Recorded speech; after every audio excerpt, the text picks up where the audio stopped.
wasiirka wasaaradda caafimaadka Soomaaliland Xasan Gaafadhi iyo agaasimaha guud ee wasaaraddaasi ayaa safar shaqo maanta ku yimid magaalada Berbera waxaana kormeer ku mareen isbitaalka weyn ee magaalada Berbera istuwa wasaaradda caafimaadka ee gobolka Saaxil Dr. Bashiir Diiriye Jaamac ayaa guud ahaanba ka warbixiyay xaaladda guud ee isbitaalka magaalada Berbera xarumood baa ka shaqeeya oo furan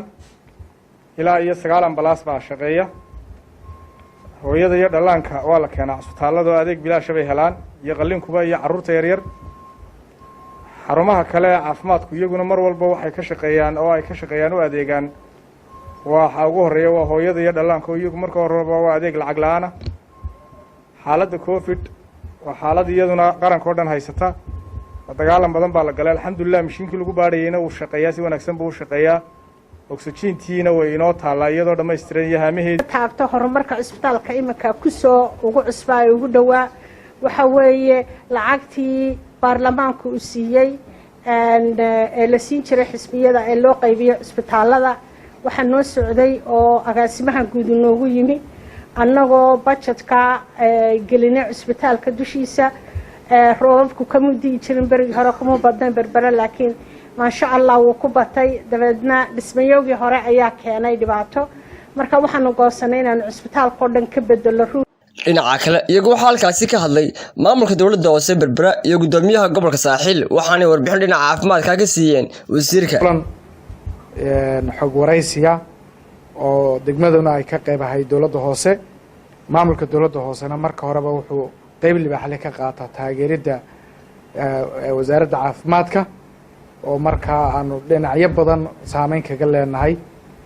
sidaa daraadeed maadaama aanu qayb ka nahay waxaan mar labaad iyo mar saddexaad baa wasiirka leenahay wasiir soo dhawow wax walba waxa halka ka cadinay sidii loogu talagalay ay u socdaan guud ahaan wasaaradda caafimaadka waxaan uga mahad celinayaa dhammaan wixii ay gobolka hore uga qabatay waxa dhimanaa kulli Roma maalin lagu wada dhisinay wax weeyaan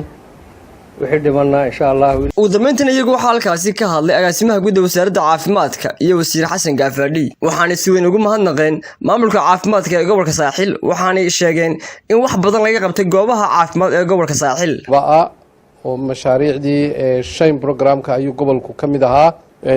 change baan jeedaa oo ahaa qayb kale oo ah mashaariicdii ay naga taageeri jirtay dawladda Ingiriisku mashruucaasi uu dhamaado imika preparationkiisii kale ama phase-kii kale ayaa lagu jiraa laakiin waxa loo sameeyay waxoogaa extension ama ballaadhin ah iyadoo sidii hore uu ka yaraaday budgetkii waxa kale oo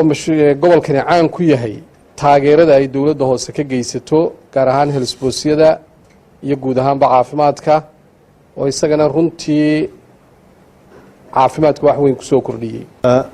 waxaan aad u amaanayaa isbitaalka Berbera iyo dadweynaha reer Berbera iyo dawladda hooseba sida hagar la'aanta ay uga shaqeeyaan iyadoo wax badan la qabo duruufaha ka jira isbitaalada kale haddana aad iyo aad ayay maxaan ku dhahday hadday tahay maamulka iyo isku xidhnaanta iyo wadajirka iyo wada socodka iyo quruxda iyo bilicda uu leeyahay isbitaalku aad iyo aad buu indhaha u soo jiidanaya waxaan jecelahay insha allahu tacaala inuu intaani kasii kordhiyo warbixin dheer baanu kala qaadanay waxaan noo harsanayna waa inaanu isbitaalka maro waxaan jecelahay inaanu gaar u eegno isbitaalka cusub ee la dhisay ee imaaraadku ay dhiseen si aanu uga wada tashanno isbitaalkaas sidii loo dhaqaajin lahaa si uu u fuliyo adeegii loogu talagalay inuu bixiyo insha allahu tacaala waxaana 100% ma wada bilaabmi karaan laakiin adcaf aliimaanka inaynu dhaqaajinno inta aynu marba awoodi waa Xamse Jaamacire telefishinka caalamiga badda cas 24 TV magaalada Berbera